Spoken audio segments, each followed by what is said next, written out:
Okay, namaste and good evening, all of you. It's me, Dr. Prakash Adhikari, a veterinarian from Pokhara, Nepal, moderator of today's webinar. On the behalf of organizing committee, I am very pleased to welcome all of you in this wonderful talk program on optimizing immunity against lumpy skin disease. Let me welcome Dr. Vivek Banduregmi to chair the entire session of the program. Today, we have invited General Secretary of Nepal Veterinary Association, Dr. Kedar Shubedi, as a chief guest. We would like to welcome Dr. Shubedi on this webinar. It's our great honor to welcome all the distinguished guests, dignitaries, highly qualified speakers, and our valued participant with the high learning aptitude. This talk is organized by Vet Nepal, an online portal from Nepal. We have been organizing this kind of talk program, webinar series, and training for a long time back. At first, I would like to request Dr. Shubedi, who is the General Secretary of Nepal Veterinary Association, to deliver a short remarks on today's program. Dr. Shubedi, are you there?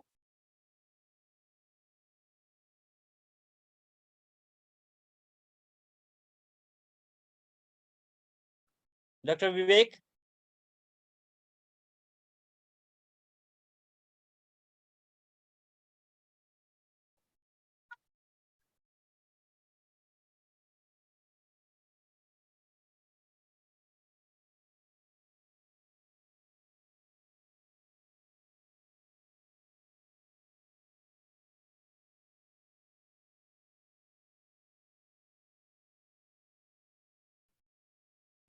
I think he's coming. So I'm postponing his speech. So, as all of us know that the lumpy skin disease is spreading rapidly all over the country, Nepal, and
I'm following what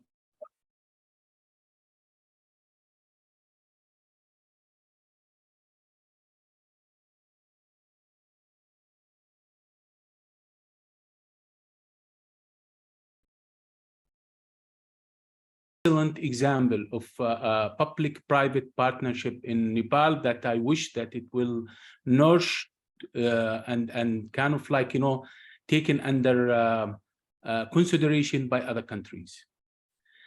Secondly, I'm really happy and kind of like overwhelmed that I've been chosen to talk to you. And I hope that I will be able to deliver to you some valuable information, and I will be able to entertain your questions. And I don't know, I mean, how we're going to handle it, whether you're going to be like asking questions at the end of the seminar, or basically we can answer your questions as the presentation goes on by doing a reaction of like, basically raising your hand in the reaction box. If it's a burning question, you can do this. Otherwise, we will entertain your questions at the end. Without any further delay, because I have 5 different topics that I would like to talk to you about it. So let me go ahead and open the first one.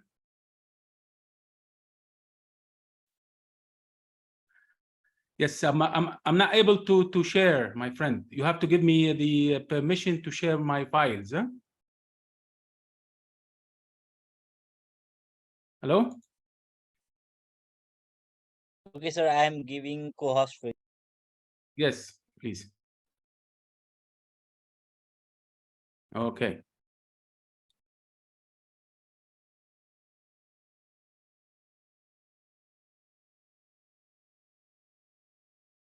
Can you guys see my screen? Yes, we are seeing. All right, excellent. So the first presentation will be a quick introduction about LSD. It will be very basic information that you already know about, but let's just remind ourselves of those informations. We all know that LSD is a viral disease. It's a contagious viral disease that is caused by one of the viruses that belongs to the poxviridae family. It is basically a cattle disease. It may affect other livestock, such as like water buffalo, but they are all within the bovine family. It may affect, or some reports reported ipex to be affected in ballas as well as giraffes. And it causes a major socio-economical problems, whether they are direct economical problems or indirect economical problems, but definitely the indirect ones that affects the livestock trading, as well as the cost of prevention and the cost of basically emergency responses are the major costs that are usually suffered, governments usually suffered from. The disease is characterized by initially fever, then multiple firm circumscribed skin lesions or nodules. In addition to that, we see more necrotic plaques in the mucous membranes. It could be in the gastrointestinal tract or even in the respiratory tract. So some respiratory problems may occur, but the disease itself is not alarming when it comes to mortality. However, morbidity may reach really high levels, especially in naive herds. And this is what happened actually in different parts of Asia as well as in Europe, because this disease until recently was naive for those animals, or animals were naive to the virus. Just a little bit history. The first outbreak or case description came from Zambia. It was in 1929. Then the virus starts spreading in the sub-Saharan West African countries in general until 1960s. Then more spreading until really spread all over Africa. In 1990, there was a re-emerging of this disease in a bigger and more severe situation in Africa, where it actually spread all over Africa, reaching the southern part of Africa, and that's when there were like more information coming and more serious risk start appearing, and we start preparing for the basically emerging of this virus to other places or other continents.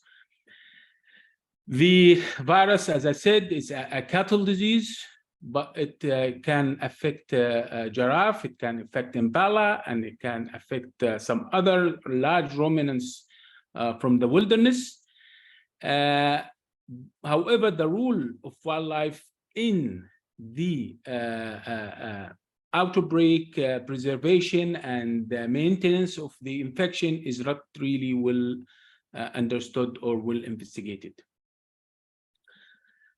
So the virus is a Capri-Pox virus, so it can replicate in sheep and goat. However, it doesn't cause the lesions that we see in cattle. From etiological point of view, the virus basically belongs to the pox viridae, as you see the flow chart in the right. And it's a double-stranded DNA virus. It's closely related to the sheep and goat pox viruses because they are from the same family, which is the Capri-Pox virus. And basically, the virus cannot be differentiated serologically from those viruses. So we have to be careful when we interpret data, serological data in particular. The virus is readily susceptible to many disinfectants, including ether, chloroform, formalin, and phenols.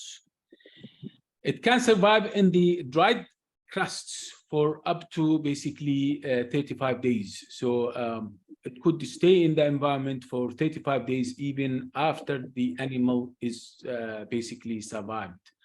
So this is one thing that we need to consider when we are dealing with outbreaks of lumpy skin disease. As an economical, from economical perspective, the disease can cause many losses within the dairy farms, such as emaciation. Those are direct losses, such as abortion, because it's an abortifacient agent. Damaged carcasses, because most of the time, like, in the slaughterhouses, they tend to damage tissue, especially the offals, if they are infected or if they have the necrotic foci within them or the necrotic lesions within them. The damage in the hides, for a country where they export hides, so this is actually unacceptable hides when they have those types of lesions, so they are destroyed. And indirectly, those causes huge losses in milk production, because it has been reported that an infection with lumpy skin disease may cause up to 30 to 50% reduction in milk yield. So these are the direct losses, but the indirect losses that are related to prevention costs, as well as impairment of livestock trading, is another story. And actually, they are more important from a government point of view than the direct costs. If we look at morbidity, mortality is not that high, but it really varies according to the naivety of animals to the virus. But it could be just 3%, and it could be as high as 85%. However, mortality is very low. As my friend just talked about the situation in Nepal, it didn't pass 3%, 2.5 to 2.3%, something like that, he said. But usually it is from 1 to 3%.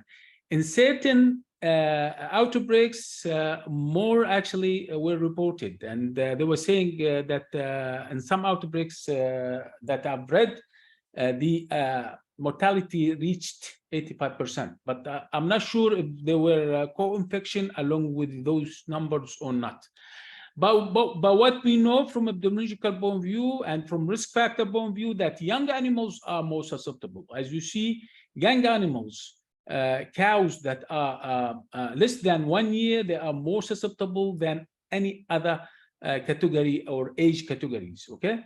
So as animals get older, it seems to be that they develop the delayed hypersensitivity, immunity much better, and responses much better, and so they are less affected by the virus. So we need to basically explain this in a better situation, but maybe they are more into like being exposed to the sheep and goat poxes, gaining basically immunity indirectly from environmental factors rather than from other Capri poxes and from other pox viruses, because actually they kind of cross protect.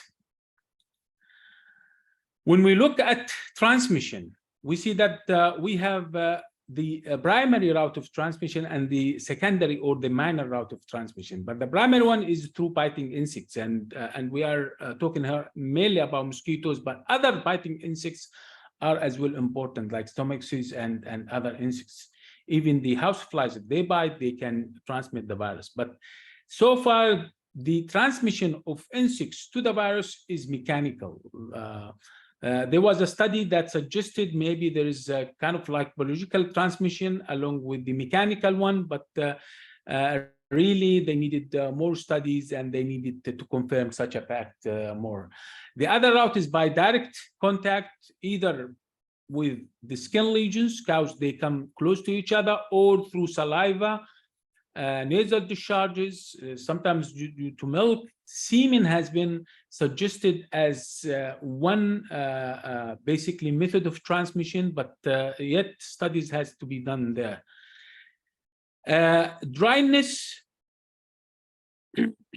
of the lesion does not mean that the virus is killed. As I said, the virus stays 35 days in dry scabs. So the virus survives a little bit longer in the dry scabs from the wet scabs. And so the scab itself, the dry scab, even it may actually protect the virus from the environmental effects in general. So far, carriers are not developed. So most studies done suggested that an animal that survived this disease, basically, they are not a threat to the rest of the herd, especially if it passes the 35 days of the virus within the scab, okay? But a real biological carriers, they don't develop within the bovine family. If we look at clinical signs, the virus has relatively short incubation period. It could be even days, not just weeks. I'm writing here the textbook. What the textbook says is 2 to 5 weeks, but we have seen that probably it's shorter than this. It could be less than 1 week as an incubation period. But the virus initially shows inapparent clinical signs. Most of the time, you see just a little bit of fever. You see basically kind of like reduction in milk yield in milking cows. Nothing but that basically initially. But later on, you start seeing the nodules developing, all right, and more reduction in milk. But the nodules that develop, they are raised, circular, firm. Sometimes they come together. And they are mostly seen in the head, neck, other perineum area, and legs. The core of those lesions, usually they are very necrotic, and we call it the sick pests, all right? And they are just like, you know, when we say about the bottom and the opening that goes into the bottom. And usually, even when we move it, we try just to rotate it either clockwise or anti-clockwise in order to remove it, and you move it as one unit, which means that it is kind of like, you know, or be like within a pocket. It's kept or preserved within basically a pocket. We have seen secondary bacterial infections happening basically, and that's why most of the time we prescribe antimicrobial, especially if we are dealing with few animals. We have seen rhinitis, we have seen conjunctivitis, we have seen animals lambing, all right. But in addition to that, we have seen basically intermittent infertility, sterility, as well as abortion. If the animals are especially in the early stages to mid stage, we see abortion, and even like, you know, in like the differentiation between stages of pregnancy and abortion is not very clear, but we see it in early stages more than later stages. And abortion is due to fever, by the way. Post-mortem, we see a characteristic skin nodules. In addition to that, we see the lesions throughout the mucous membranes of the respiratory system, as well as the gastrointestinal system. As you see the nodules here on the trachea and in the esophagus area, all right, here on the trachea. And we see sometimes even hemorrhages in the basically spleen, liver, and sometimes even the rumen wall. Okay,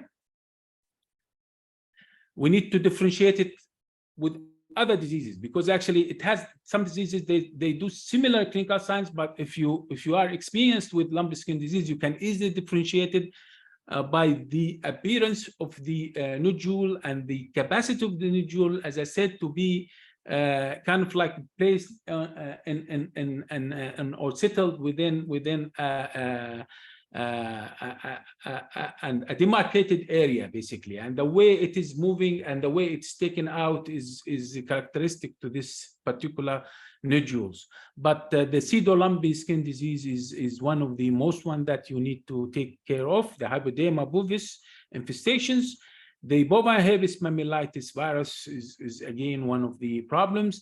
The fungus infections in general, whether they are dermatophiloses or ringworms, but the ringworm, we know about it more, that it is kind of like causing alopecia lesions rather than nodular lesions.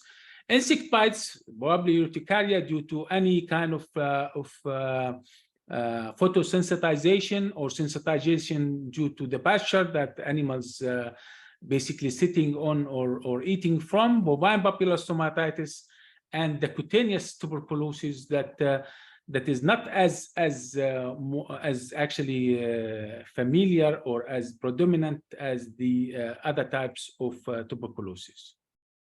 Of course, Rinderpest, but Rinderpest you don't see anymore. And Rinderpest does not produce the skin lesions, the typical skin lesions that we saw.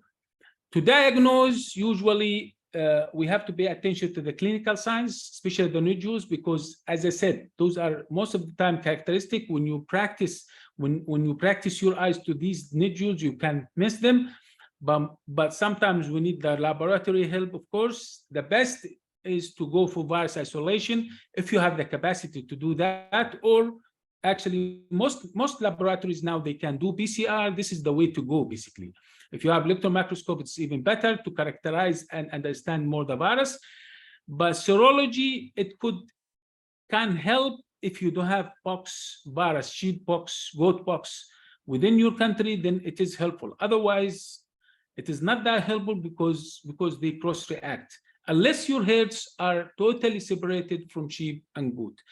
And these are the lesions that you collect in order to do, for example, virus isolation. You need whole blood with heparin, sometimes fresh tissues. But for PCR, you can use skin lesions, biopsies, scabs, scrapings, vesicular fluids, saliva or nasal swabs.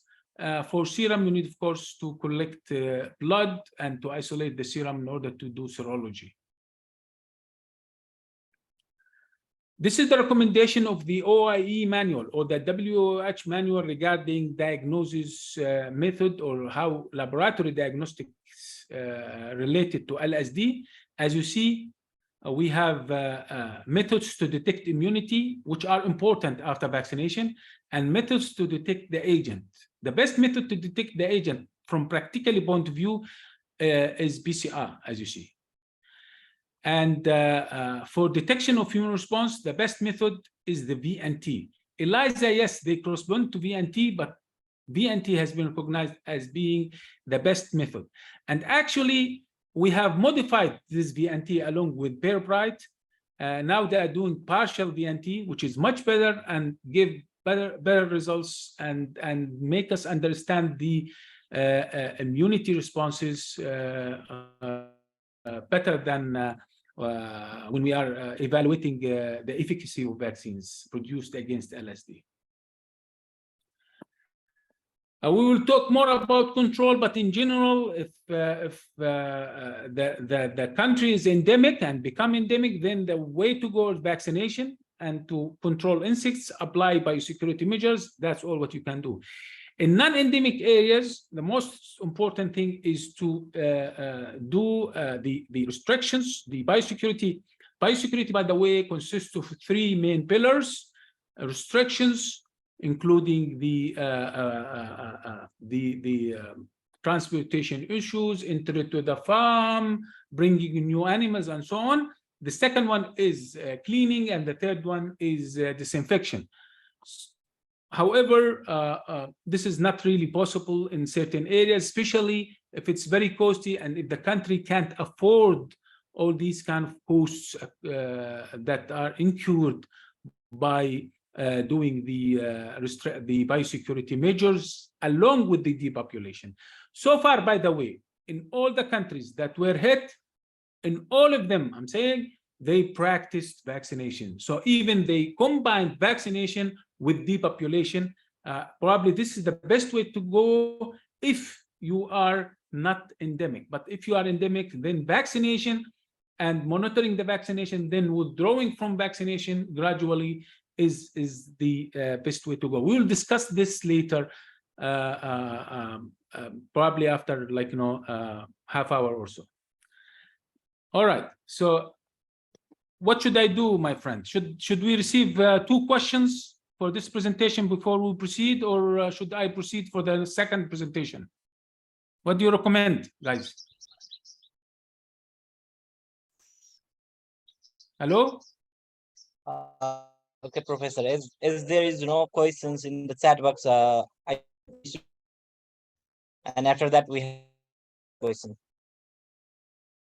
Okay, I didn't. Yeah. There are just comments to provide the presentations. Yes, I will send it to our friend here, the presentations. I've seen that they provided some pictures of legions. Thank you very much. And probably that's it. And they are congratulating you as I am actually for handling or for organizing this webinar. So let's move for the second presentation. Okay. Okay, sir. Let's move forward.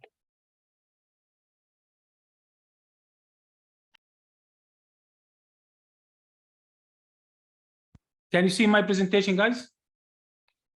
Yes, sir. Okay. So we'll talk about the global situation of LSD. And just a little bit of revisions. It was reported firstly in Zambia in 1929. For almost 60 years after that, it did not leave Africa. So it spread all over Africa. The first outbreak outside Africa, it was 1989, and it was in the Palestinian Authority, the occupied Palestinian Authority, or some like Israel. Huh? It's pretty close to Jordan. It's just about a few kilometers from Amman, Jordan, where I am from. All right. After that, the disease started spreading in the Middle East, and it was so quick, basically. Initially, it was very slow, but later on, it was very quick, especially in year 2012, 2013. It started in Palestinian Authority, as I said, then Jordan, then Lebanon. Lebanon, they had really terrible outbreaks. And at that time, luckily, I started working for FAO, and I handled the whole outbreak management at that time. So we'll talk a little bit about it later. Then start spreading to Kuwait, to Iraq, to Iran, Saudi Arabia, Bahrain. This is actually chronologically Oman, Yemen, all right, Syria, and finally to United Arab Emirates. So pretty much it is spread all over the Middle East countries. In year 2012, we start seeing the first few cases in Europe, but the spread in Europe and Asia started even more and more. So this is actually produced by one of your colleagues, guys. I don't know if you know him, Joyti, Dr. Joyti, and it is just published. And he actually produced those graphs from different sources. But as you see, the outbreak in the left upper corner, from year 2005 to year 2011, only few outbreaks, only few outside Africa. As you see, at that time, it was in that period only Oman reported cases and Jordan. Afterwards, we start seeing more cases in the period between 2012 to 2020. So we have start seeing more cases in Asia, a lot of cases in Asia, including your country, as well as India, Bangladesh, Taiwan, China, as you see, Turkey, plus more cases, a lot of cases in Europe, in Russia, in Bulgaria, in Kosovo, and others as well, like Greece even, okay? Plus the Middle East cases that stayed like, you know, continued happening, but on more sporadic manner. But we start seeing no cases in Africa, as you see, okay? No cases in Africa. Maybe they are underreported, but definitely the LSD virus is no more interested in Africa, right?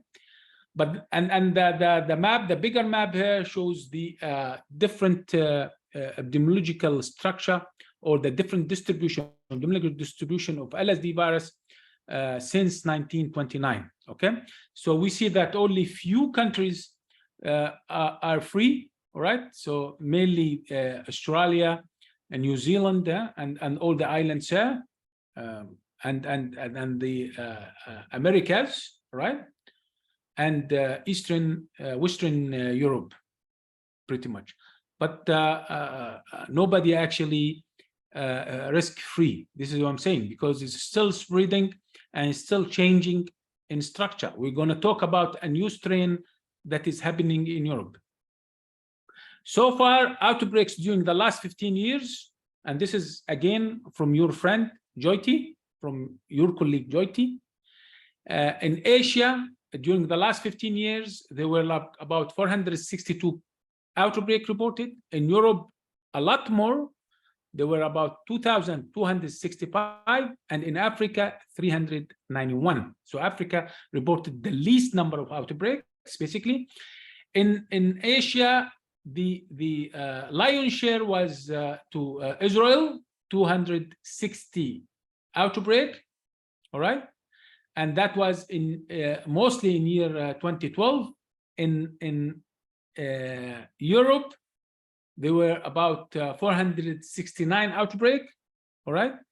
And in year 2016, about just 2016, there were about 1620 outbreak. And Namibia got the highest, basically, outbreak from Africa, and the highest was 341. So if we look at it from a different perspective, as a chart, we see that Africa is no more affected, not that much affected. Only in 2016, probably. Yes. In Europe, the highest was in the period between 2014 until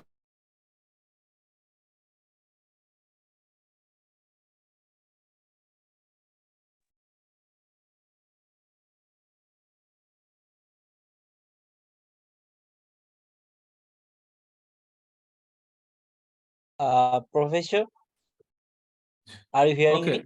Are you okay? Yeah, I hear you. I hear you. Yeah. Okay. And we can you hear me? Yes, sir. Let's proceed. Yeah. I see that you muted people, and I was muted with them. Okay. And this is the seasonality. If you look at the seasonality, we see that most cases occurred, which is expected actually during the summer season. Okay. Suggesting or actually proving the role of insects in transmission as being the main route of transmission. Okay, so actually, when planning for this tells us that when planning for vaccination, we have to plan before summer. So we prepare animals to the summer every year. If we are planning to implement vaccination every year, then it is best to plan it before summer. Okay. If we look at the different distribution of different cases in Europe, or outbreaks in Europe during the last 15 years, we see that basically Russia has the highest number. Of course, Russia is the biggest when it comes to the area, so it is expected. Number two, Montenegro, and then we start number 3 and 4, Greece, as well as Serbia. The least one was Armenia. Only few outbreaks in Armenia, probably 1 or 2. We've seen a few as well cases, or good number of cases in Turkey.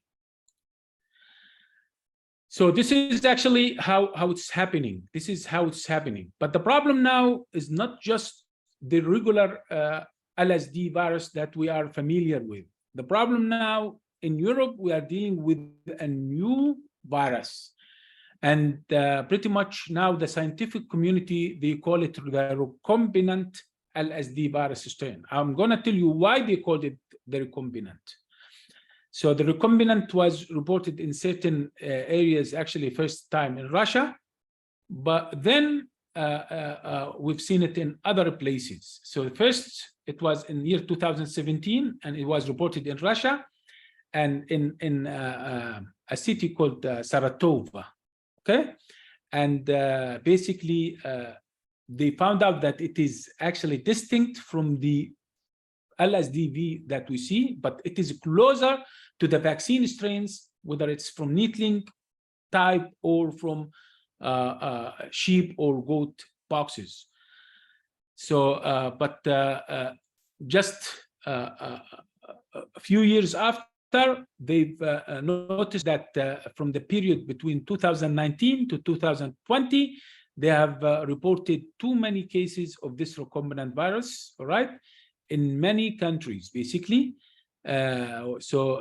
Asia, it was not contained only in Europe, but they start seeing it in Asia, different countries, especially many cases were reported in China, all right, as well as Bangladesh, I think, India, sorry, okay. However, what we know about the LSD virus as a poxviridae virus, that usually double-stranded DNA viruses, they have the lowest rate of mutations. So what happened here? Why? So from that perspective, most of the scientists are thinking that, okay, so the mutation, yes, happened, but it's not that just a regular mutation. This is a non-segmented virus, and it's a DNA double-stranded virus. So the rate is really low. Even if a mutation happened, it will not appear as a new strain. So they start discussing this and doing more and more genotyping and genetic studies until they realize that the virus actually is not happening because of mutation within the same virus, the LSD virus, but it's rather a recombination with other viruses. So they found out that they have certain preserved sequences coming from sheep and goat poxes, and that they see only in sheep and goat poxes, and those that they only see in certain basically LSD virus vaccine strains. And the idea was that most likely that this recombinant virus came from a recombination that happened between the different vaccine virus strains that were used. And later on, actually, they realized that the source is from one company. I'm not in a leverage to say the name of the company, but they realized that. And when they analyzed the vaccine from that company, they found that that company put a cocktail of Capripox viruses in their vaccine. So their vaccine has the goat pox virus, the sheep pox virus, as well as the LSD virus, which actually created the best combination. So you get the cocktail, which basically produced this new virus. Luckily, it seems to be that any type of vaccine works for this virus. So the virus did not develop a mutation that prevented its sensitivity to the vaccine, but still the vaccine can still work on this virus, but it's a new virus. It has different kind of characteristic when it comes to transmission, but still number one way of transmission is insects, and number two is direct transmission. Okay, so this actually tells you how important that you should pay attention to what type of vaccine you use. The cheapest vaccine is not usually the best vaccine.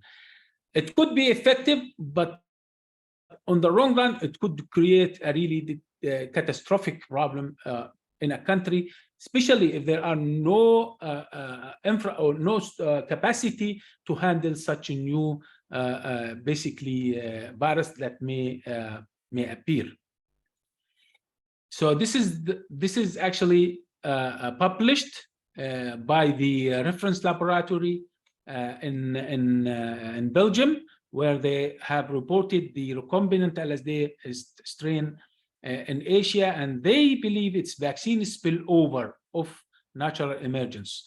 So it was vaccine created, but they did not mention. But they mentioned it's like provided by a vaccine provider. But I mean, from legality point of view, we can't say which vaccine company, but the vaccine company was informed of this, and hopefully they are working on solving this problem. So, and this brings us to the quality testing within the vaccine. So it's not the cheapest vaccine that is good, but the effective and safe vaccine. And in vaccine world, we always say that number one, the vaccine has to be safe, and number two, it has to be efficacious. And from that perspective, we pay a lot of attention actually to the different tests done in order to secure good vaccine delivered to the countries and to the final user. So for LSD, the best one so far is the live attenuated vaccines. There have been attempts to produce killed vaccines, but it seems to be that those killed vaccines did not produce the needed immunity. All right. However, the attenuated live vaccine provided duration of immunity that is longer and better responses when it comes to delayed hypersensitivity immunity, the delayed immunity, the cellular immunity that we need in order to protect animals against poxviridi in general. So we have to pay attention to the seed of the virus. We have to pay attention to the level of attenuation. We have to pay attention to the titer provided per dose, and we have to pay attention to the type of attenuation, because if you do use the best basically attenuated virus, you may actually create a problem. You may actually spread the infection rather than preventing this infection. So we have to pay attention to the quality of the vaccine, make sure that the companies that produce this vaccine follows a good manufacturing practices, make sure that they follow the EMA protocols, which is the best protocol, and they follow the WHO technical requirements that is published in the WHO manual for diagnostic and vaccine production. When it comes to quality, we really pay attention to the seed quality, because this is actually the one that will provide the vaccine all the time. So the seed need to be 100%, not just the seed and the working seed. So we have seed and we have working seeds.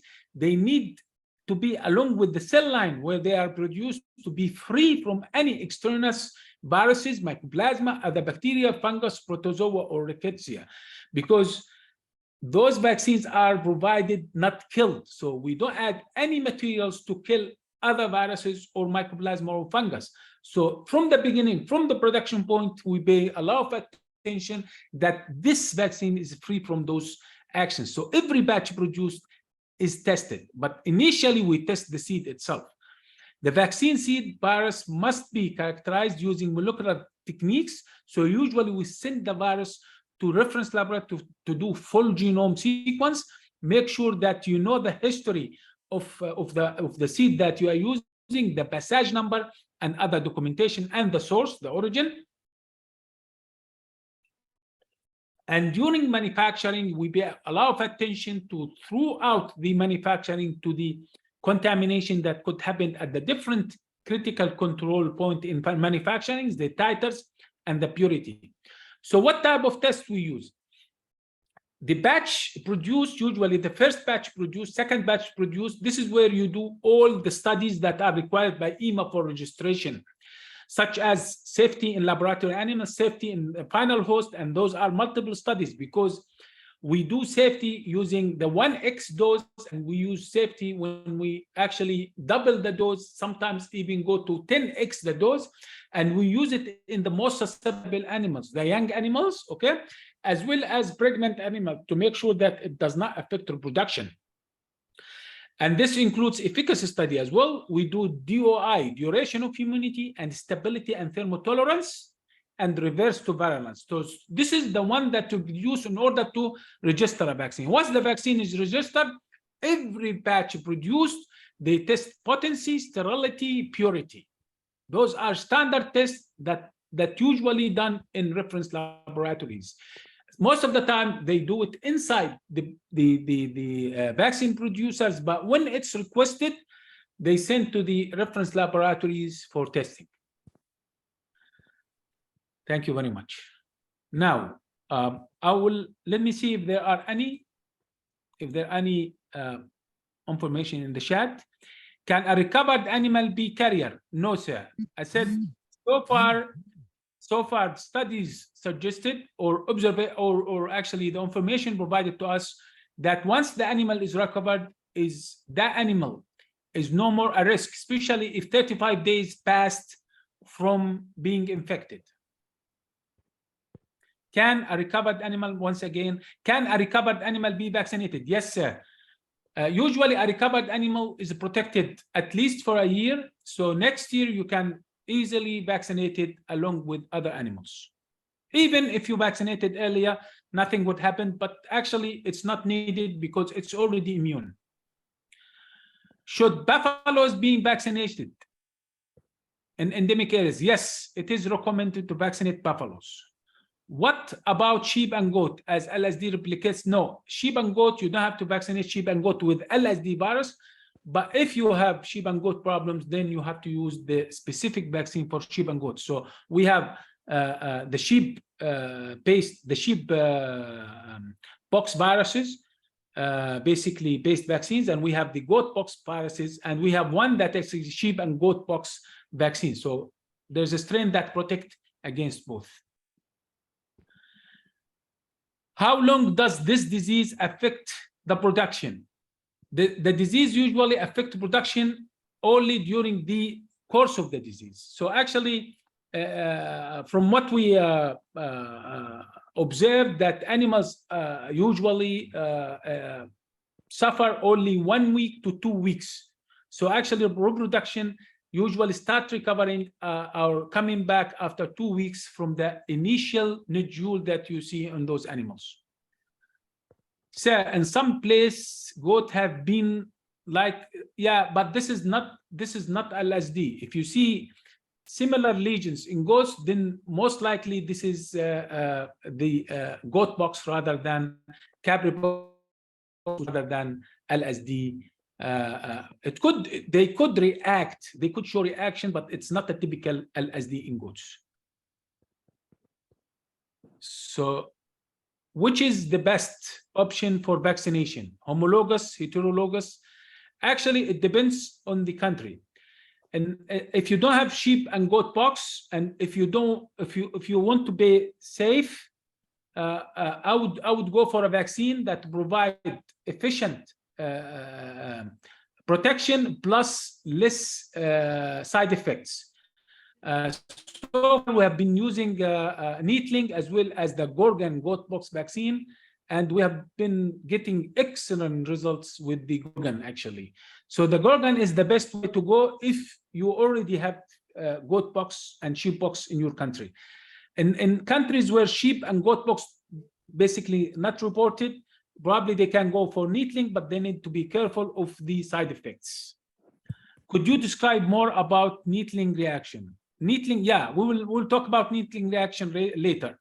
Can vaccine animal still get LSD? Can vaccinated to a certain level, yes, but they will not develop the same clinical sign that you see in non-vaccinated animals, especially if those vaccinated animals are pregnant or were treated with anti-inflammatories. If they are treated with anti-inflammatories and pregnant, they may actually show some clinical signs, because we know that anti-inflammatories and pregnancy reduce the cellular immunity.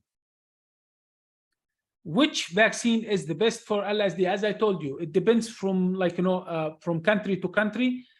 We know that homologous vaccines are good, but they produce side effects, including steep reduction in milk in certain areas. but usually it's better to go for a safer vaccine that produce the same efficacy of a needling and less or no side effects. In what condition vaccine failure is possible? Vaccine failure actually is an excellent, this is an excellent question. Vaccine failure could happen due to many things, due to manufacturing, due to logistics in transportation, due to storage, due to error in delivery in the field, okay? Because we have to maintain certain titer. The virus, if the titer go below the requested or the suggested titer, the vaccine may fail. So it may fail through all these processes. You have to decide where basically the problem occurred, whether it's in transportation, in storage, or in the field itself. But otherwise, I don't see any failure if you practice cold chain, if you make sure that you store your vaccine correctly, and if you vaccinate your animals in the field in a way that basically prevent exposing the virus to harsh environment, the vaccine to harsh environmental weathers. But I know for a fact, if you are asking about job vaccine is kind of like a vegetable vaccine. Even after reconstitution with the diluent, it could really stay to the needed titer up to 4 to 5 hours, basically. So even in hot weathers. Okay. So what else? What else? So those are the questions that I got. Let's go for the next presentation.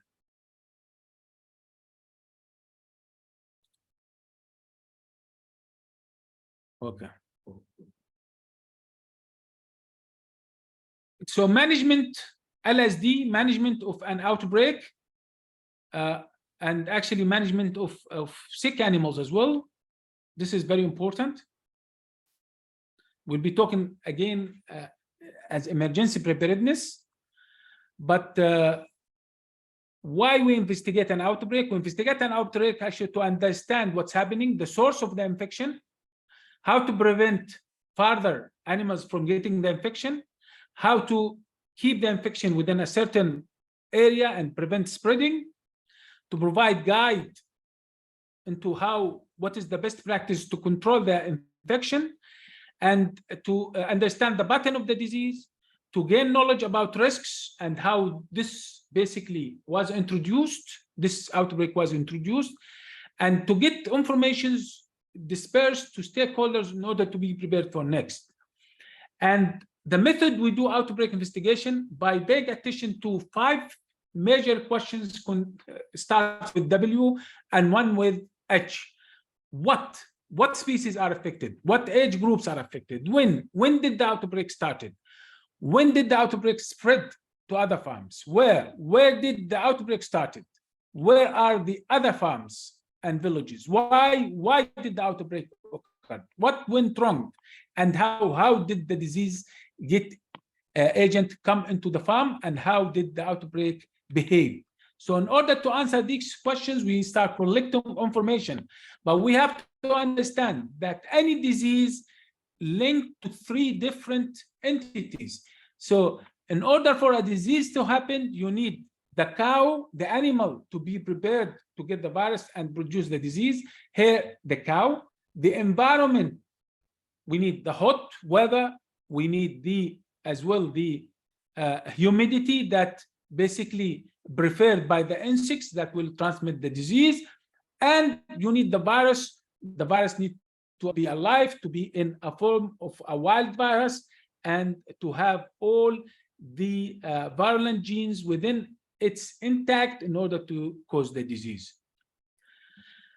So we have to get more familiar with transmission pathways in order to understand the source of the agents, where they are coming from. So we need to understand, are there any symptomatic animals, or are there any asymptomatic animals? What is the incubation period of the disease?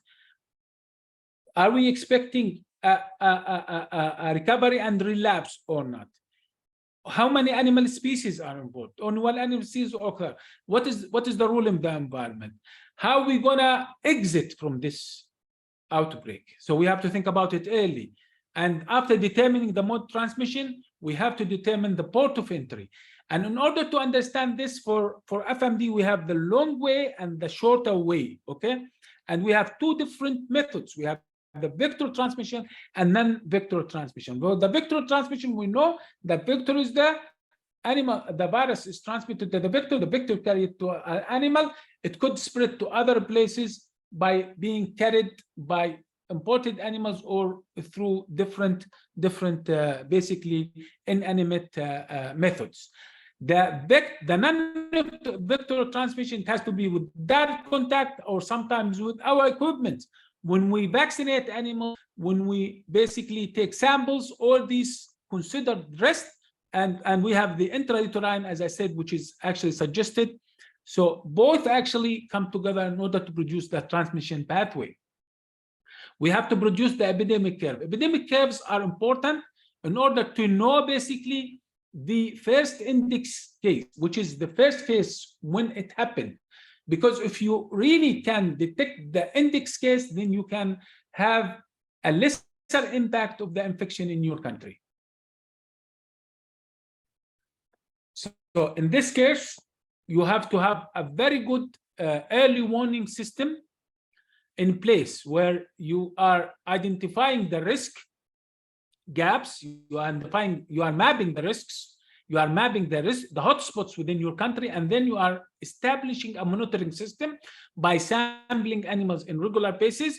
By doing this, you may be lucky, you may be lucky to detect the first index case, and when you act too quickly, definitely you are preventing the curve from going up and from new cases appearing. So this is actually the type of curves, the epidemic curves that I'm talking about. So this is the typical curve.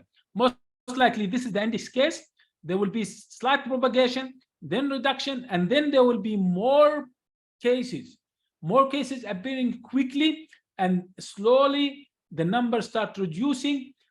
But you feel that it disappeared, but then another wave appeared, which is the second wave, and usually the second wave always less severe than the first wave, because a lot of animals still immune due to infection, basically, even without applying any vaccination. But if you apply vaccination quickly, you get this type of propagation where cases appears, you start vaccinating unaffected animals, and you start doing the biosecurity, then the numbers goes down until they go down. A second wave usually does not appear if you are practicing early vaccination. And if you remember the COVID-19, this is the kind of first propagated cases, second propagated cases, third propagated cases that we were saying, because actually the vaccine did not come quickly. So we had to suffer a little bit before the development of the vaccine. We have a reproductive number. We call it R naught, which is actually a number called the reproductive number.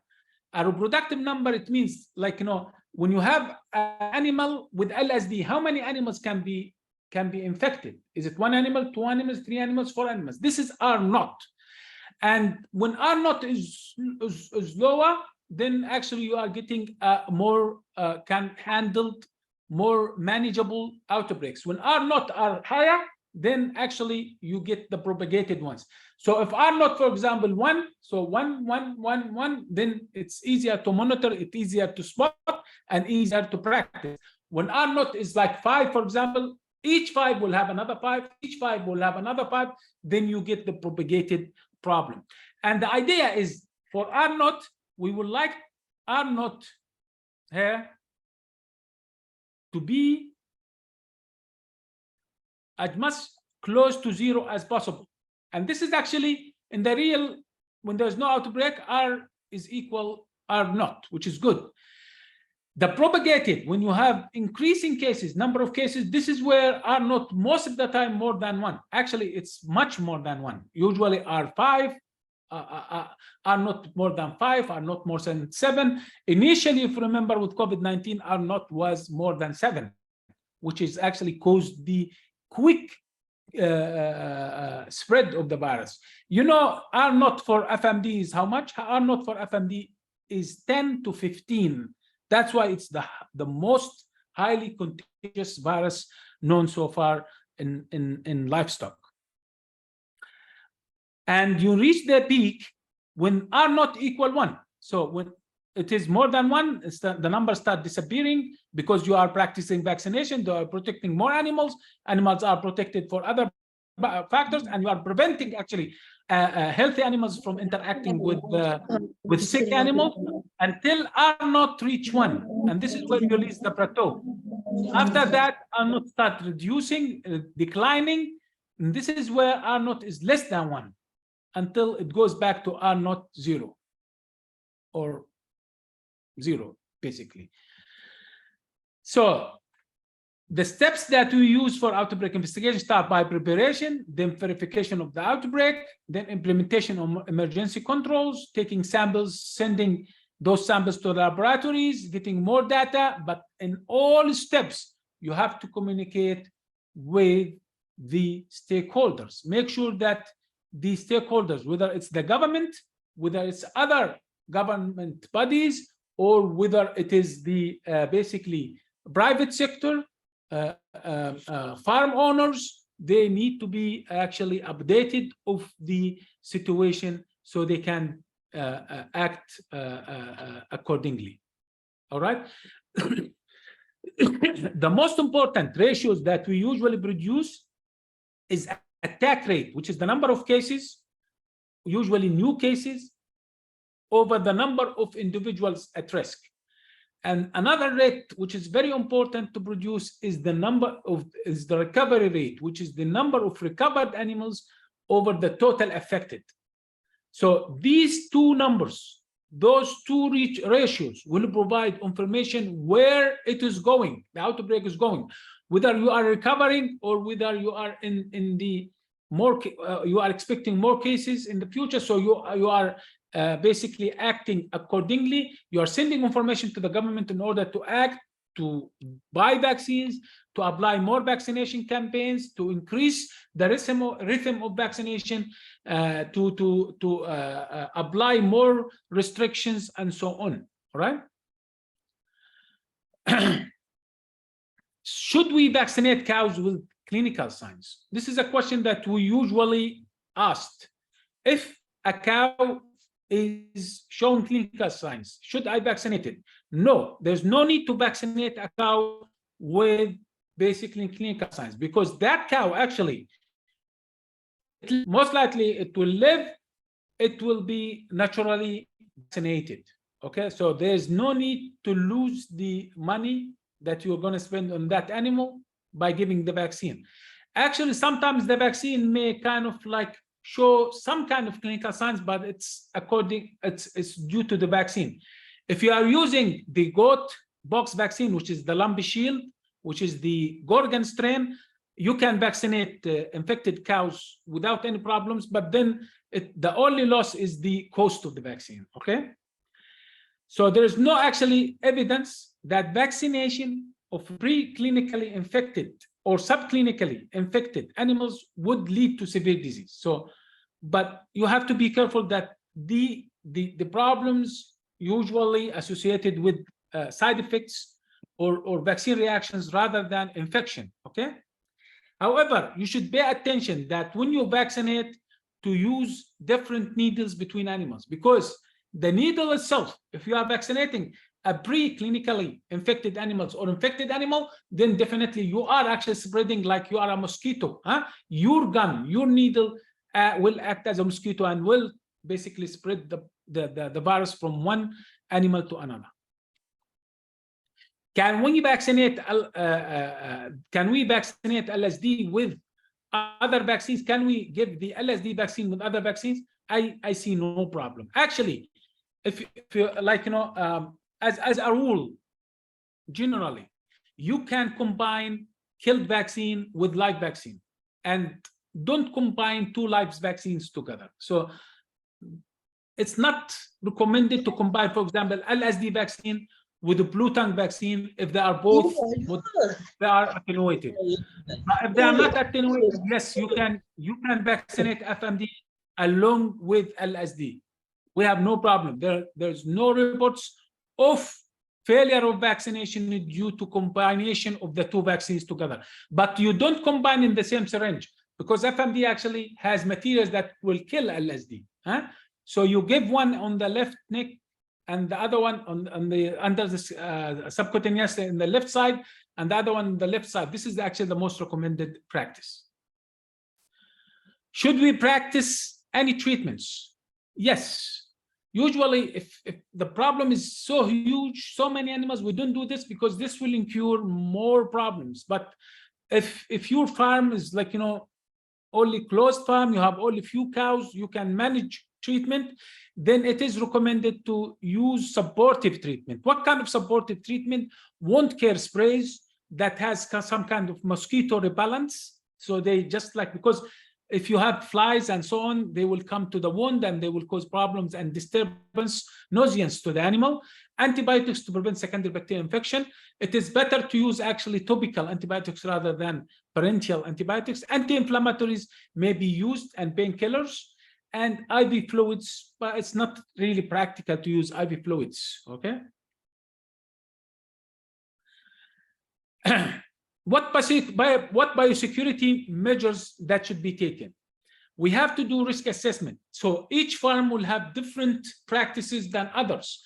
If the farm is totally isolated, has no farms nearby, then you have to pay attention more to disinfection rather than restrictions. If your farm is close to other farms, then you pay attention more to restrictions more than anything else, or plus to other things. But the common sense is to assess the risk within your establishment.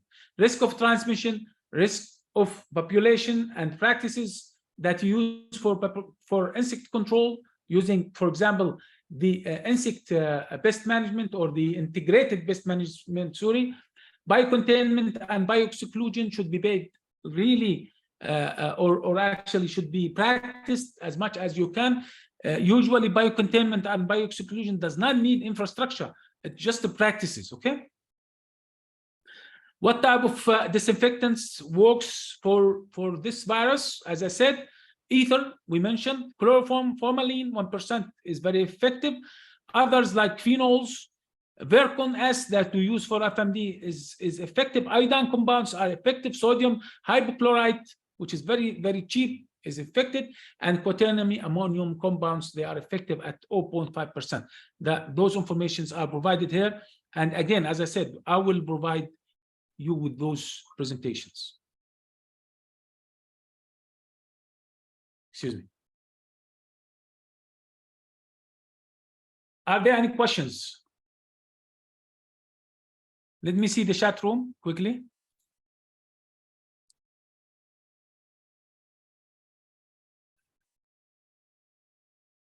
Yes, there's a question. As different vaccines have different level of stability against freezing and thawing, how stable is the LSD vaccine? The LSD vaccine is actually should not be freezed after reconstitution. So after you are adding the diluent, you should not freeze it.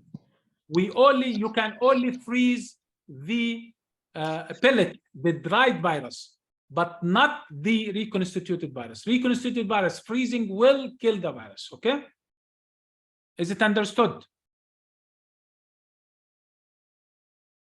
Can any inflammatory drug be used? Yes, you can. If clinical signs appears, yes, you can use anti-inflammatory, Moloxam, phenidine. Yes, I've seen many cases with only lumps, no fever. Maybe, my friend, you missed the fever stage, because the fever stage is very quick and disappears. Okay.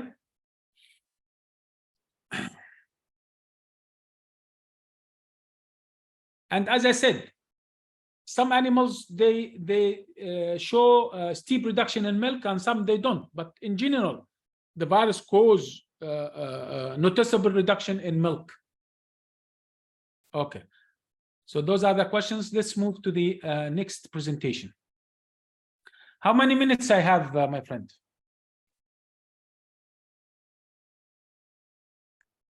Professor, you can take your time. Yes, okay. So because I have two presentations left, if I have only few time, I will give one over the other. So can you handle two presentations? It's very short presentation. Yes, we can handle both of them. Okay. So this is now an emergency response to LSD and outbreak management, basically. So if we look at this from government perspective, because you need to be prepared to outbreaks, okay? Because this disease maybe not, your country did not announce that it's endemic yet. So they are still handling it as an emergency response rather than as an endemic response. And in my country, it is still an emergency response, but in other countries, it became an endemic response. But still, we believe that it's still endemic in Africa, but not endemic in our area because it is seasonality, because of the seasonality. You have to understand that in order to be able to produce a good emergency response, you need the epidemiological facts that we talked about, that the virus is seasonal, the virus has very low mortality rate, but a relatively higher morbidity rate. The virus in early stages, they show mild clinical signs, but those mild clinical signs may appear to show like later on to produce more, that the insects are very important in the transmission cycle, and no carriers has been recognized yet for this virus. An additional thing is the clinical signs. I don't want to waste your time because we already said all these kind of things about clinical signs. But in order to establish a good emergency response, you have to establish a very good, actually, surveillance system. The best thing is to go for a passive surveillance unless you have the capacity and the money and the logistics to do an active surveillance. But you have to pay attention to the following, that serology is not very, very informative, but they could actually lead you somewhere. So we still do serological surveillance, but the way to go actually to rely not much on serological surveillance, but on the syndromic surveillance or the passive surveillance using virus detection rather than serological or antibody detection, like PCR, or even furthermore doing specific types of PCR that differentiate between the vaccine strains as well as the wild strains, okay? And those are the things, those are the samples you collect. For blood samples, you collect in an edited tube, but not for PCR. If you are collecting for PCR, we prefer heparin tube, actually. For scale lesions, the nodules still, but actually they are good only for 39 days post-infection. Other than that, they disappear. So the virus stays in the blood only for 12 days, as you see, actually from 4 to 12 days. Saliva, it can stay up to 2 weeks to 3 weeks. Nasal and ocular discharges up to 3 weeks. Milk, it's really not known. Nobody knows how much time it stays in milk, the virus. And in semen, up to 42 days post-infection. So we have different strategies. We have strategy A, strategy B, and strategy C. Strategy A is by total stamping, but we usually combine that with vaccination, but eventually even vaccinated animals are stamped out, okay? But this is like, you need really good resources because you need to establish compensation strategy for livestock owners. B is for partial stamping out. Probably this is the best way to go if you have limited resources, but still you need good limited resources, good amount of money still, but you practice vaccination. And then you have the vaccination strategy where you vaccinate, you do all the restrictions, plus you have a plan that over 5 years to stop vaccination and to do an exit strategy. So this is actually just to let you know that how things are going. Like, you know, from few cases, like this is the when we reported the cases in Greece, and just in a few months, the story is totally different, as you see. But with vaccination, they applied vaccination, and stamping out the problem, we're confined to one country. All right.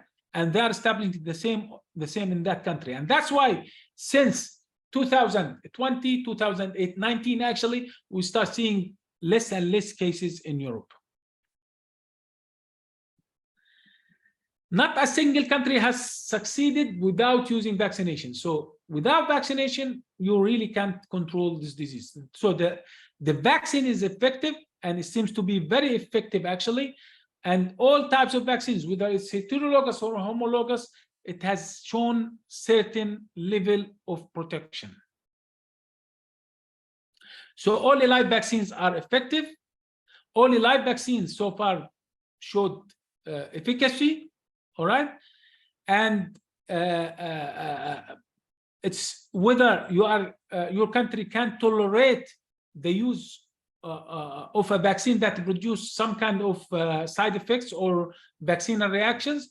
The best way for those countries where they would like not to see a lot of vaccinal reactions, so a more safer vaccine, and especially if they already have sheep and goat pox within their herds, is to use the goat pox vaccines based, especially the Gorgon. Other appropriate control measures are usually practiced. So when it comes to LSD vaccines on the market, we have the LSDV vaccines, which are the homologous vaccines. I mean, we have too many. I'm just mentioning the mostly used. We have at Jobac the Lumpy Shield N. It is similar to the one that you use, guys, but this is the same name but different virus. So this is a neatling strain. We have the from under Stoport, they have the neatling strain vaccine, from Lumpivax from MSD, and Bovivax as well. Heterologous vaccines, there are sheep and goat pox vaccines. Sheep vaccines, the Yugoslavian Ramyar 65 vaccine, Jovac has it, but they stopped to produce that for cattle. The Romanian sheep and goat pox vaccine, this is still used in Egypt as well as in Saudi Arabia. The Bakuryov vaccines, this is in Turkey. The sheep pox LSD vaccine, this is widely used in Russia and produced and sold in many countries in the Middle East. The Gorgon goat pox vaccine, this is the vaccine that you're using, guys. Actually, it has this vaccine demonstrated good protection and good safety. And this is not my words. This is the word of the reference laboratories. All right. And don't confuse we have a vaccine called Kenyan sheep and goat pox vaccine 0240 and 180. Those actually lumpy skin disease viruses, not sheep and goat viruses. All right. The vaccination regimen and adverse reactions, it is recommended actually to do regional vaccination over a ring vaccination of a radius more than 50 kilometers in diameter, because this is actually the longest that a mosquito or an insect can reach. Annual vaccination, it must be practiced. You have to increase your coverage to 80% every year. All animals are vaccinated, including pregnant animals and young animals. So don't leave any animals out. The vaccine is very safe for pregnant animals, especially the Lumpy Shield, the Gorgon strain vaccine. Local reactions, it happens with the neatling, but it is very minimal with the goat vaccine. Attenuated vaccines, as I said, show those reactions. Most of the time, those reactions are acceptable. By the way, Jobac produced both neatling and Lumpy Shield, but we always recommend for countries where they don't have the logistics to go back to owners and to treat adverse reactions to use the Lumpy Shield, basically. So the vaccination, if you vaccinate at day 0, you need about 28 animals to produce protection. All right. If your animals not vaccinated before, you can basically vaccinate all ages. But if your animal is vaccinated before, then you have to take care that there will be maternal immunity. So you delay vaccination of young animals until they are 3 to 4 months of age, where the maternal antibody disappears. It is actually recommended to annual vaccinate at least 3 years, and then to vaccinate only the yearlings, the animals that delivered in that year.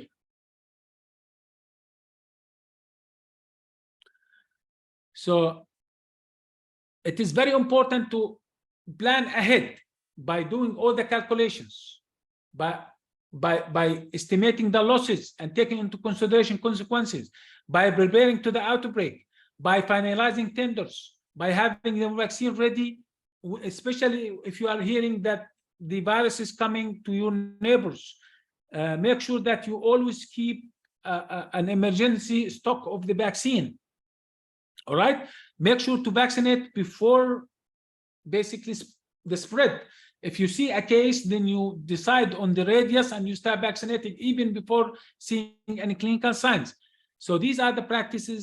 If you are acting quick, then you can definitely control further spreading.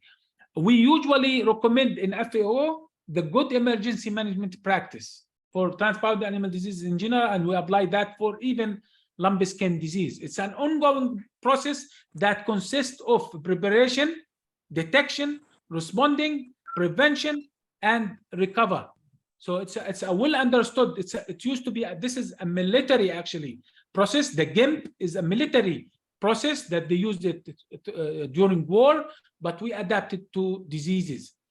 So during the peace time, we usually plan, we prepare. Look at this. There's not much implementation, but you prepare it for emergency.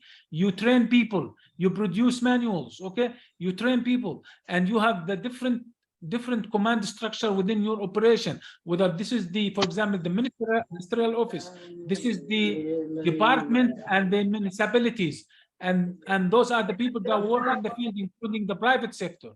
But during the outbreak time, there's no preparation, there's only implementation of all these plans. And it is very important, if you want to work with the public and your stakeholders, to be trustful, to be transparent, to announce the problem early, not to keep information from the public, to listen to them, and to have a very good communication basically plan. The power of P's, I always say, be first, be right, be credible, and be consistent. And always, any plan you produce should be simple plan. Keep it simple and straight, because people otherwise will not understand it. Don't make a huge plan. Target your objective directly with the least amount of basically confusion that may be created, because in the field you don't want people to be confused. You need them to be certain and basically confident. Thank you. Let's see if there are any questions, new ones, before I move to the last subject. Does recovered animal show the symptoms again? Yes, they may show the symptoms, but not to the same level. But when I say again, it won't be before 1 year. So at least 1 year after, it may show a few clinical signs, but not the same level of clinical signs, basically. Okay. Needling. I have a friend here. He's saying, I have read in a few literature, needling strain will cause milk drop up to 1 month. If this is true, it will cause huge economical losses. Yes, the literature suggests that 15 days to 1 month, there will be about 30% drop in milk yield total, which is really a problem. So to overcome this problem, it is recommended not to use the needling strain unless you have a plan to counteract the kind of adverse reaction that may appear.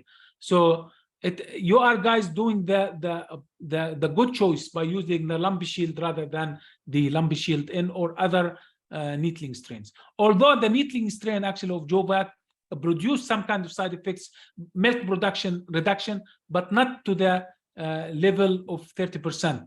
but it is still noticeable reduction. Okay, I don't see any more. Can we use ivermectin? No, sir. Ivermectin is a very good practice to use, but it could help in reducing stomachs rather than mosquitoes. We recommend it to use it in your practice. So keep practicing ivermectin as planned, not because of the outbreak, but as planned. Okay, we move now to my last presentation.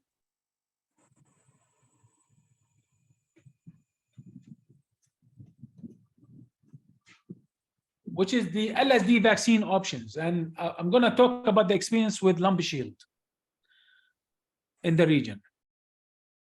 The region, our region in the Middle East, is faced by many problems, including human population growth, which is actually a problem.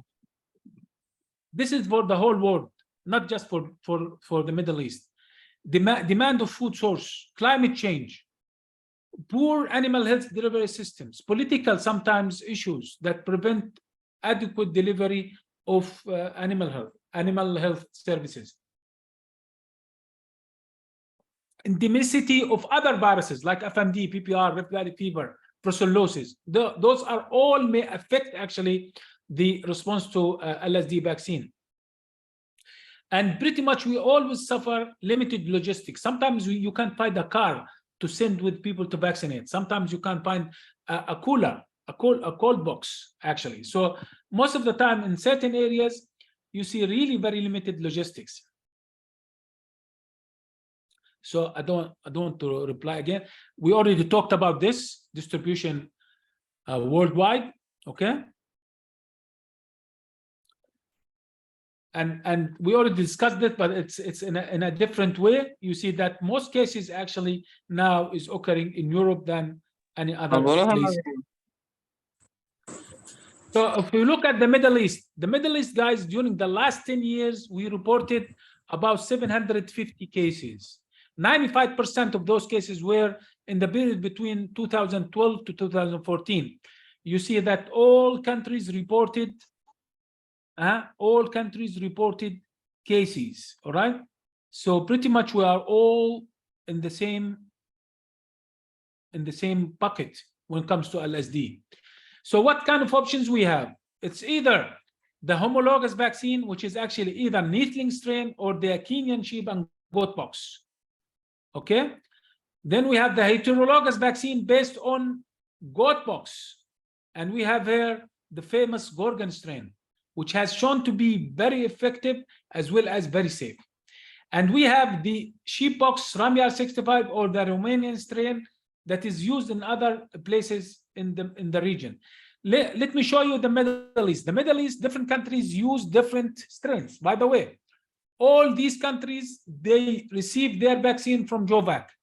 So it's whether the Romanian or the neatling or the Kenyan sheep and goat pox or the Gorgon, it's all the same source, Jovac, okay?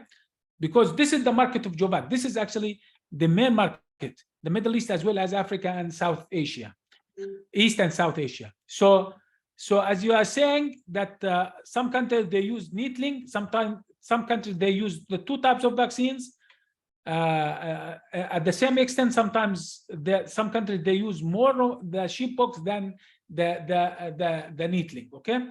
But pretty much in all these countries, efficacy were the same, but we have received few reports of vaccine reactions, side effects.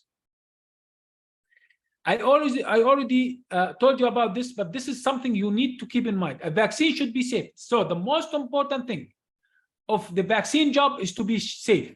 If it works, then that is an extra privilege. So like, let me remind you of COVID-19. When they produced COVID-19, the only test they did, that they make sure that it is safe. Efficacy, they gave the human the vaccine and they start collecting data to see whether it is efficacious or not. So number one was safety, and then efficacy, you collect data to see whether it is efficacious or not, okay? Giving this We have worked with the reference laboratories, with many scientists, with Pirbright as well as Cinsano, in order to understand the safety of the different types of vaccines. And as I told you, Jovac has needling, has the Kenyan sheep and goat pox, and which is strain 0180 or 0240, and we have the Gorgon strain. And we have asked and worked to compare these basically, and different doses. And we found, guys, that all of them produced the needed immunity. The highest was Gorgon, as you see, and this is published by Pirbright, by the way. The highest immunity were produced by Gorgon, but they are all acceptable. Anything above 0.3 is acceptable, by the way. All right. So all they produced more than 0.3, but the highest, noticeably the highest, was the Gorgon. Okay, whether it's in low dose, subcutaneous, or intradermal. So both produced the highest, as you see here. When it comes to reactions and the type of reactions, some of the vaccines produce side effects in milk production. Yes, we see that sheep and goat pox with overdosing the Ramiar 65, there were reduction up to 30% of milk yield, but it recovered after 4 weeks. So you are, my friend, correct that animals may suffer reduction in milk yield that lasts for 1 month. Okay, some of those produced side effects, skin lesions, but not typical nodules, but some kind of reactions. But those needles did not pass what you see in the picture. They were nodules, they did not burst, they did not become necrotic. They disappeared within actually days, a few days after vaccination. Most of them disappeared after 5 days, 6 days, but some of them even stayed until 20 days before they disappeared. Okay. How about milk yield? There's a study done by a group of scientists along with the people from the Cinsano, the reference laboratory of LSD, where they evaluated effect of needling on milk production. Actually, in that study, they looked at about 4,720,000 observation, and they found out that the milk is not significantly affected, but in certain areas they found the effect is more than in other areas. So it's really the effect of the vaccine on milk differs from one region to another. In my region, it is really noticeable. Probably in your region is noticeable as well.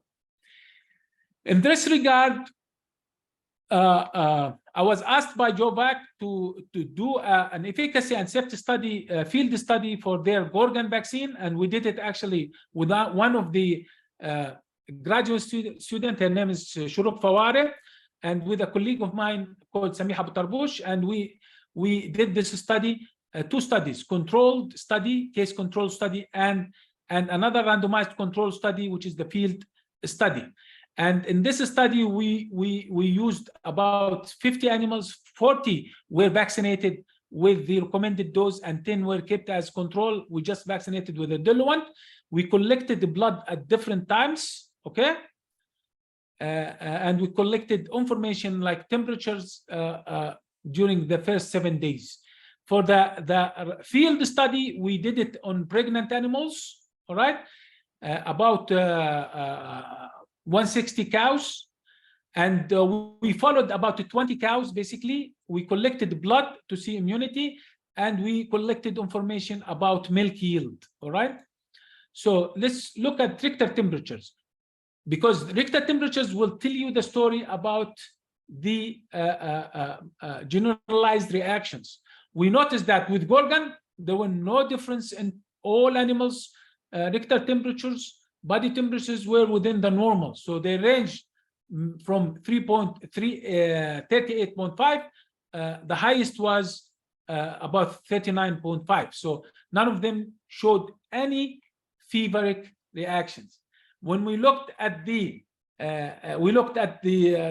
caps, the first study, we looked at the weight gain, and actually the weight gain did not differ from the control ones. So they all were within the same results, within the same range of weight gain, basically over the 7 days where they are followed. When we looked at VNT, and this is partial VNT reaction, we found that those vaccinated with Lumpy Shield, actually, they showed really very good level of neutralizing antibodies. Don't look at the ELISA. ELISA is not a good test for LSD. It's not recommended. ELISA only recommended actually to detect not vaccine strain but wild strain. All right, so it's recommended to use on wild strain rather than vaccinal strain. We looked at one parameter of the cellular immunity, which is interferon gamma. This is an assay that we do in our laboratories, and we found out that the levels of the interferon gamma were really increasing until reached a very good plateau after 180 of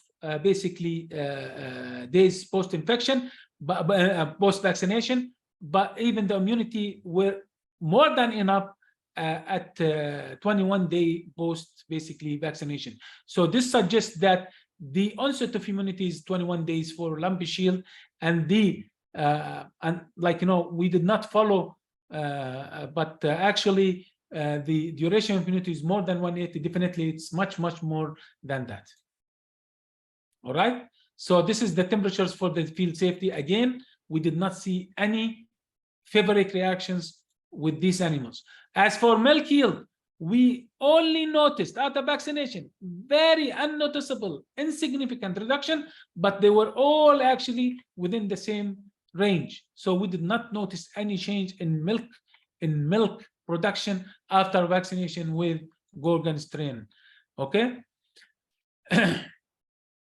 And the same results we got from the field strain when we tested the neutralization. The same thing, after 30 days, there were enough actually protection. This reduction was insignificant, and after 180, it went back higher than that, but the data is not showing here. All right. In Lebanon, as I told you, in year 2012, Lebanon suffered really very bad outbreak, where we jumped in and we start vaccinating the animals, cattle in that country.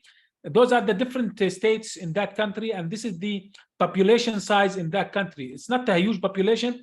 They only have about 70,000 cows in the whole country.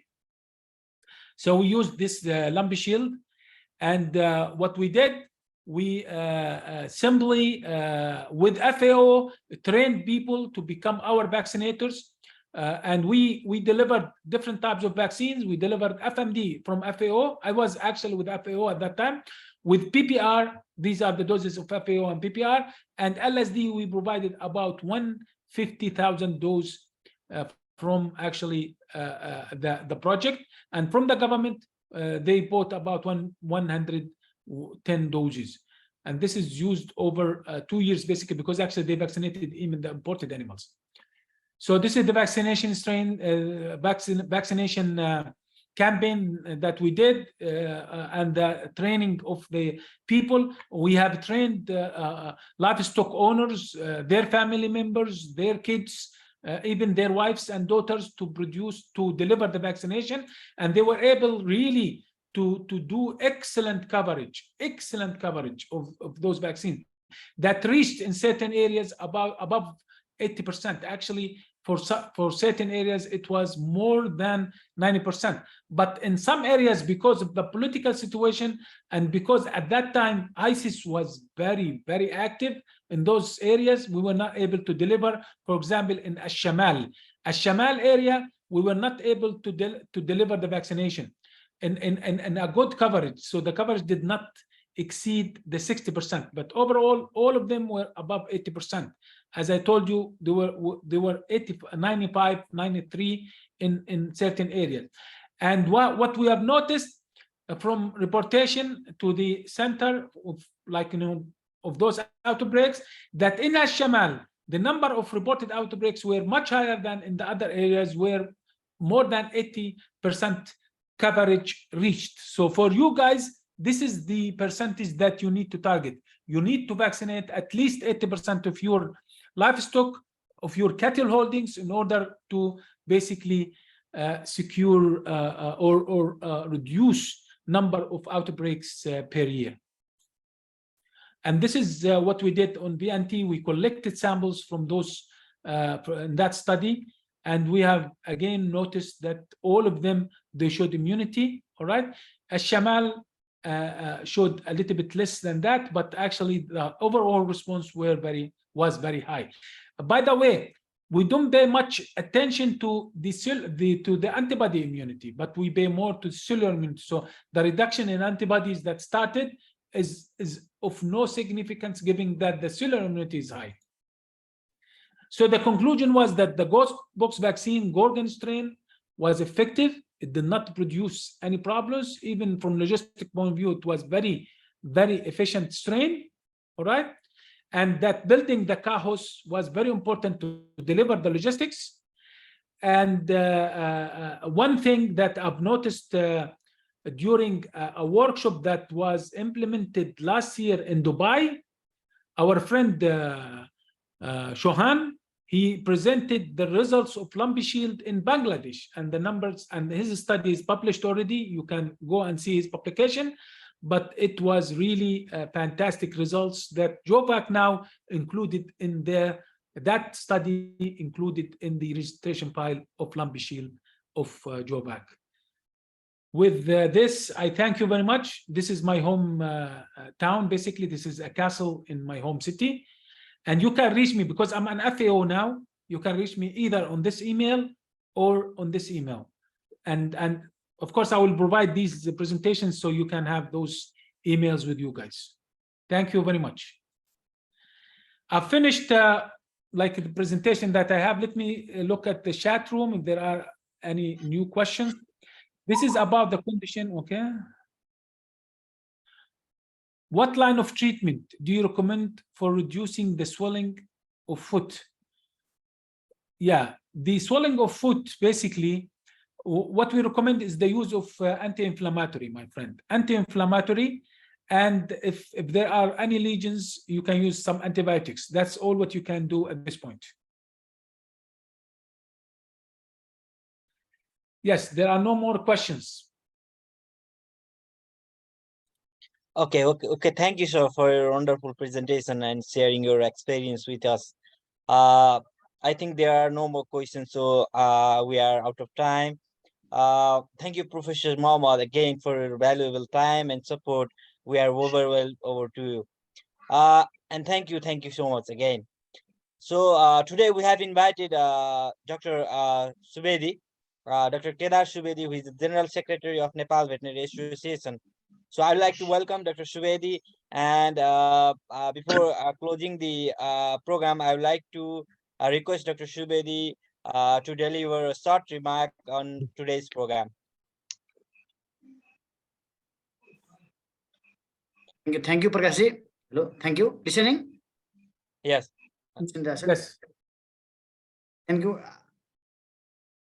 I am very sorry. Starting में चाहिँ join हुन खोज्दै मेरो यो पास code र उसको कारणले गर्दा join हुन सकिन 2 minutes मात्र लेट आएको थिएँ सकिसकेछ मैले सुने ध्यान दिएर नै सरको कुरा सर्वप्रथम त भेट नेपालद्वारा आयोजित गरिएको डाक्टर विवेक बन्धु रेग्मी र डाक्टर प्रकाश अधिकारी जो यो भेट नेपालसँग सम्बन्धित रहेर पशुपन्छी सेक्टरमा चाहिँ नेपालको भेटनरी सेक्टरलाई नियमित यो प्लेटफर्मद्वारा यो चाहिँ संस्था भन्नु कि एउटा चाहिँ यो आईटी को प्रविधिको द्वारा चाहिँ निरन्तर गरिरहनु भएको छ प्रशिक्षित गरिरहनु भएको छ त्यसको लागि विशेष आभारी छौं र यो अहिले स्पेशली हाम्रो प्रोफेसर अहमद आलमाजी सरले धेरै कुरा बताउनु भयो यहाँ चाहिँ सबैले ज्ञान लिनु भयो होला भन्ने लाग्छ यो लम्पी स्किन डिजिजको बारेमा हामी धेरै जानकार नै भइरहेका छौं यो अफ्रिकाबाट सुरु भएको 100 वर्ष पुरानो रोग हो भन्ने कुरा जानकारी छ यो हाम्रो नेपालमा चाहिँ 2077 साउन 12 गते चाहिँ मोरङ देखा परेको र यो भाइरल डिजिज क्याप्रिपक्स भाइरल डिजिजको कारणले गर्दा हुन्छ भन्ने कुरा सबैले बुझेका छौं र यो चाहिँ गाई भैँसीमा चाहिँ धेरै बढी देखिएको कुरा आएको छ र यो एलएसटी रोग नेपालको अहिले मनाङ मुस्ताङमा छैन होला मेबी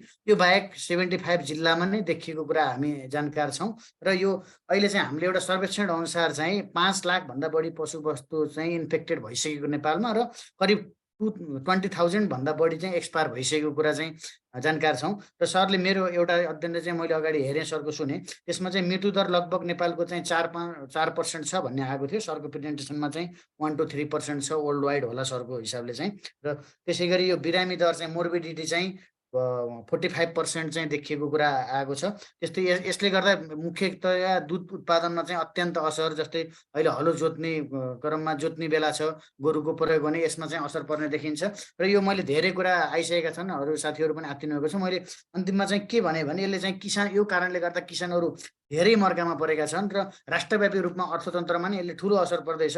एउटा हाम्रो नेपाल भेटनरी काउन्सिलले एउटा रिसर्च गरेको थियो, यसले के असर पर्दैछ भन्नेमा चाहिँ अहिलेसम्मका हिसाबले चाहिँ तपाईँको यो कुल हाम्रो भेटनरीको बजेटको 50% लगभग 27.26 अरब चाहिँ यसले असर सकेको। र त्यो हामीले कन्ट्रोल गर्न सकेनौँ, नियन्त्रण भएन भने तपाईँको कुल बजेटको 8% 1 अरब 26 अरबसम्म लस हुने अनुमान गरेको छ। र यसले गर्दा चाहिँ हामी सबै भेटनरीसँग कन्सर्न रहने सम्पूर्ण चाहिँ यसको नियन्त्रण रोकथामका लागि अहोरात्र खट्नुपर्ने आवश्यकता आज छ। र मलाई लाग्छ यो भेट नेपालले महत्त्वपूर्ण कार्यक्रम गरेको छ। म नेपाल भेटनरी एसोसिएसनको तर्फबाट भेट नेपाल र डाक्टर विवेक बन्धु रेग्मी र डाक्टर प्रकाश अधिकारीप्रति हार्दिक आभार व्यक्त गर्दछु।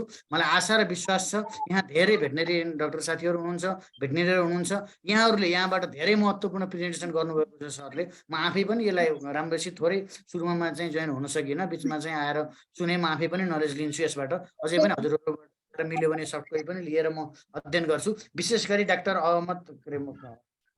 प्रोफेसर अहमदजीप्रति विशेष आभारी छौँ। नेपाल भेटनरी एसोसिएसन पनि हार्दिक आभार व्यक्त गर्दछ। र यहाँहरूले धेरै नलेज दिनुभएको छ। यो नलेजलाई यहाँ यो उसमा यो वेबिनारमा चाहिँ पार्टिसिपेट भएका भेटनेरियनहरू र पशु स्वास्थ्यसँग सम्बन्धित सम्पूर्णले चाहिँ उहाँको नलेजलाई लिएर आफ्नो नलेज प्रयोग गरेर किसानको माझ पुगेर यो रोकथाम गर्न, नियन्त्रण गर्नका लागि अहोरात्र खट्नुहुनेछ भन्ने विश्वास व्यक्त गर्दछु।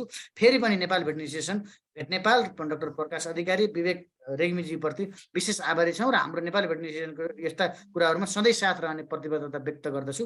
र मलाई आफ्नो भनाइ राख्न दिनुभएकोमा हार्दिक धन्यवाद व्यक्त गर्दछु। हस्त धन्यवाद। Thank you, Dr. Subedi, for your time and meaningful words. With this, we are at the end of today's session.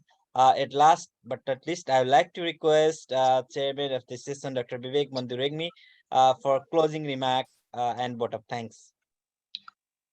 Thank you. Am I audible? Yeah, you are audible. Okay. Thank you, Dr. Prakash. As always, it's been a matter of great privilege to witness such a beautiful participation on this virtual forum of Vet Nepal to expand our knowledge on the understanding of this burning issue of lumpy skin disease. I feel honored to share with you that we had resistance from not only the 7 states of Nepal, but also from India, Pakistan, and Bangladesh as well. First of all, thank you all the veterinarians, vet students, vet technicians, vet traders, producers, dairy farmers, and also some public health students for your deep concern on this issue of lumpy skin disease and for your valuable time and participation. Thank you, Dr. Prakash, for your kind assistance in smooth moderation of this program. Likewise, thank you very much, Dr. Kerar Subedi, Secretary General of prestigious Nepal Veterinary Association, for your valuable time, remarks, for attending this program as a guest, and for your encouragement and best wishes.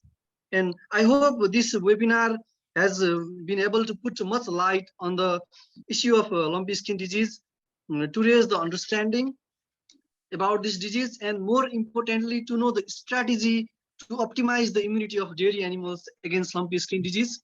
Last but not the least, I would like to extend a huge thanks to Professor Dr. Ahmad Mahmood Al-Mazali for his beautiful presentation on lumpy skin disease, for sharing his valuable knowledge, expertise, and experience.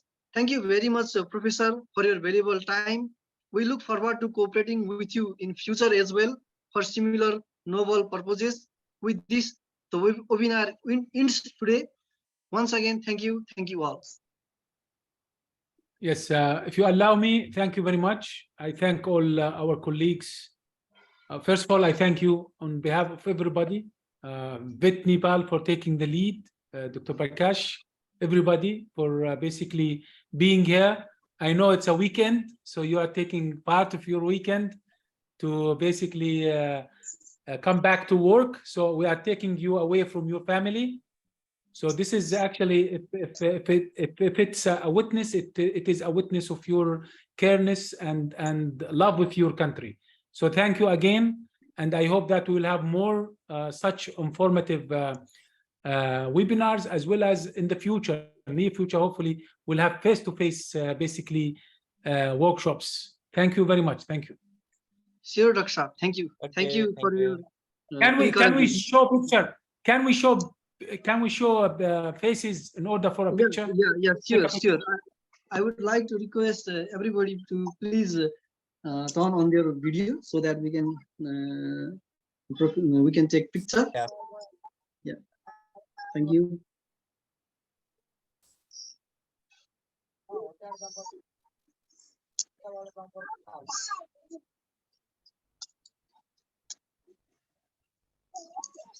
Good. Thank you very much again. Thank you. Thank you. Bye. Bye. Have a Bye-bye. good day. Bye. Bye. Okay, thank you. Bye. Thank you, everyone.